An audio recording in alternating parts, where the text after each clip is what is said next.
So you want to be able to smoke the perfect beef ribs on your own barbecue in your own backyard? Then keep watching because I'm going to show you how to do it step by step.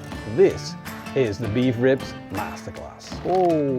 Big thanks to kamadojoe for sponsoring this episode. Of course, it all starts with a beautiful piece of meat. These are short ribs, but they're not just short ribs. They're Black Angus US prime beef short ribs. Now, what does that mean? It means this meat has a lot of fat and a lot of flavor in itself. How can you tell? Well, you can tell by the color of the meat. It's nice dark red, and the amount of fat that runs through the meat. Why is that so important? Well, that's because we're going to cook this meat all the way up to a temperature of 92 degrees Celsius, which is well done, and it's going to make this beef almost fall apart. And if you don't want it to end up dry, then you need the fat to render out and keep your beef nice and juicy. So that is the first thing that you're going to be looking out for. A decent piece of meat, not the cheapest one, but a high quality piece of beef. Now the second step is the preparation of the meat. If we take a look at this, we see a little bit of fat with some silver skin on top of that. And that is going to block out the smoke flavor and the seasoning flavor to penetrate into the meat. So that has got to go. I'm just going to take a sharp knife, trim it off. And you want to cut off as little meat as possible.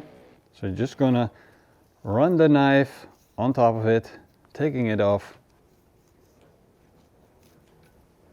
A little bit of fat, a little bit more silver skin. That is cleaned up properly. We can see a little bit of fat running through, but that runs all the way through, so we're not going to remove that. There's also some fat in the back running all the way through. You can see it right here. We're going to leave that in altogether. You can see clearly that there's lots of silver skin at the bottom of the beef ribs. We're going to leave that on. It's going to prevent the meat from drying out, and at the same time, once it's cooked and it's become really soft, it's going to keep the whole thing together. Of course, I'm going to need some seasoning for beef ribs. Now you have a couple of options. Either you're going to use barbecue flavored seasoning, or you're going to use more of a Texas style seasoning flavor. Both of them are going to work really fine, but it's about what you personally prefer. In this case, I'm going to do a double layer. And you have quite a thick piece of meat, which means you can put on quite a bit of seasoning for flavor. I'm just going to lay this up so we can have a little extra flavor. First seasoning is going to be the PITMASTERX Texas beef seasoning, and then a layer of PITMASTERX beef seasoning. Now, of course, you can find all our seasoning in our web shop, so go check that out. Now I'm going to put the seasoned beef aside, and we're going to focus on getting the barbecue started up. I'm going to use the kamadojoe Big Joe because it's one of my favorite barbecues to smoke bigger pieces of meat with. Put in some charcoal and light it up.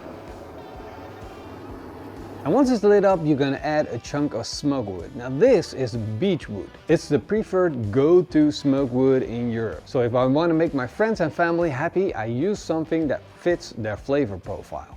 I'm using a rather large piece of smoke wood because I want lots of smoke at the beginning of the cook, because that's when the beef ribs are going to take on most of the smoke flavor. Then I'm going to put in the heat deflectors and the grill grates, close the lid, open up the bottom vent, set the bottom vent to 1 finger open and the top vent to 1.5 fingers open.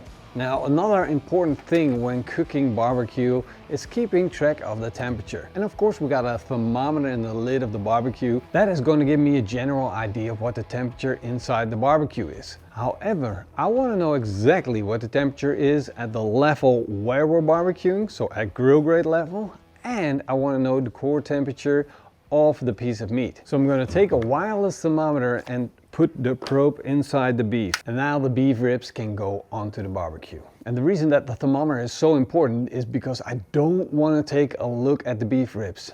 I want to open that lid of the barbecue as little as possible. So if friends are near or around, don't show them your beef ribs. Keep the lid closed. I know you're excited, but that's what's going to ruin the whole cook. Keep the thing closed. I'm going to set the core temperature to 92 degrees. And it's as easy as that. All I gotta do now is just wait and watch the temperature rise inside the barbecue and inside the meat.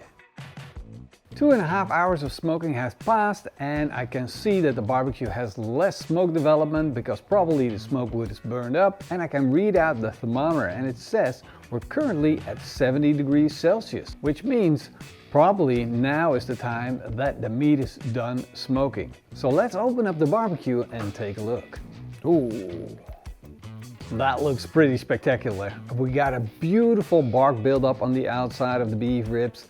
I can see the mahogany red color shining through, and basically everything that I'm looking for good beef ribs I can see on the outside. So now there's only one thing left to do, and that is cook the beef ribs to perfection.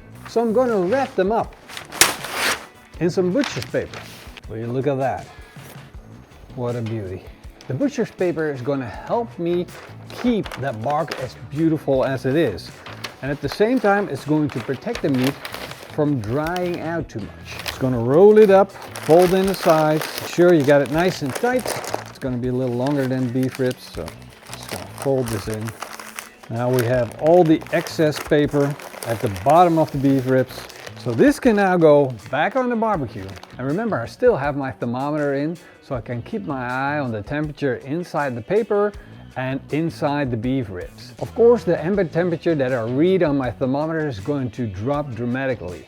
I'm not going to get that 120 degrees Celsius or 240 degrees Fahrenheit smoking temperature. I'm going to get lower temperature, so I've got to wait for about half an hour to come up to temperature. Of course, I could raise up the temperature in the barbecue just to get it going, but you have the risk of overshooting, and why not just let it take its time, get it low and slow, so you give the meat plenty of time to render down. Because there's nothing worse than unrendered fat and unrendered beef in your beef ribs. A quick side note, you might have some questions on should I spray, should I inject the beef ribs? Well, you can, you don't have to. If you inject beef ribs with a fluid to enhance flavors, you're going to water down the original flavors of the beef ribs. So basically you will be tasting something else. That could be something you want for competition barbecue, but for backyard barbecue or just for good eating, I wouldn't recommend it. Of course, spraying your beef ribs is also a good idea if you cook beef ribs, for instance, on an offset smoker. You can also do it on a ceramic barbecue, but then you're doing it to add flavor to the beef ribs. If you're into competition barbecue, that's a smart thing to do because you enhance the flavors on the first bite. But if you're just looking for a great bite, then you don't have to spray. And with that out of the way, the waiting game has begun again.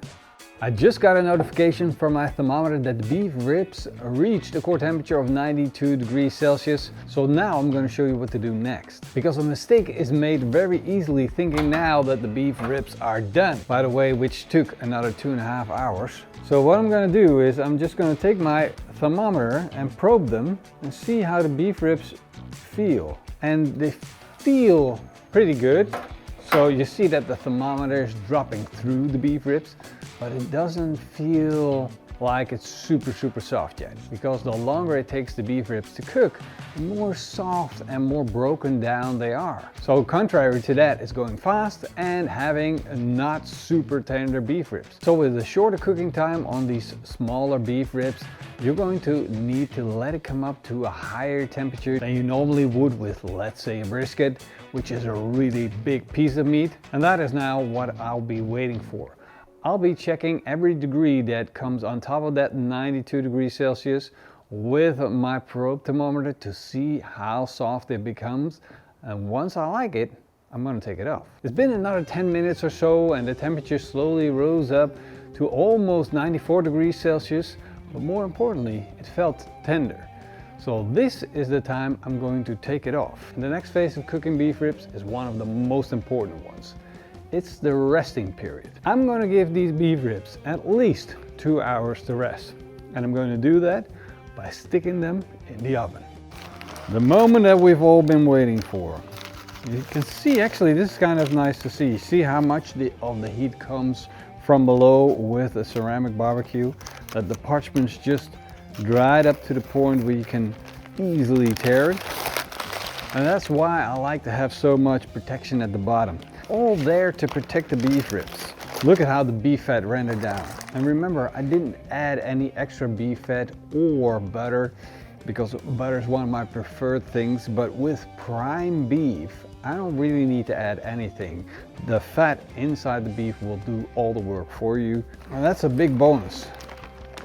Oh, whoop, there it is. Nice. Oh, it's nice and soft. Be careful that the bones don't fall out.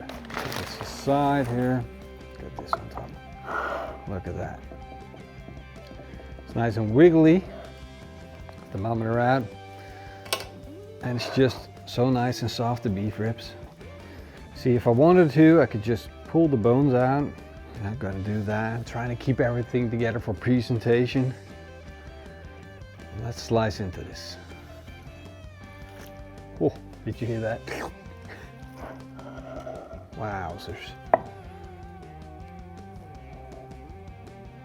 The fat rendered out. That is one beautiful piece of beef.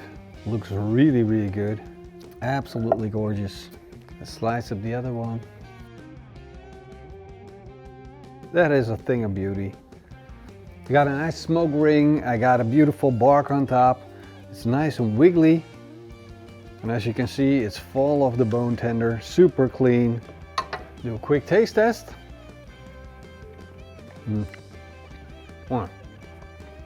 On point.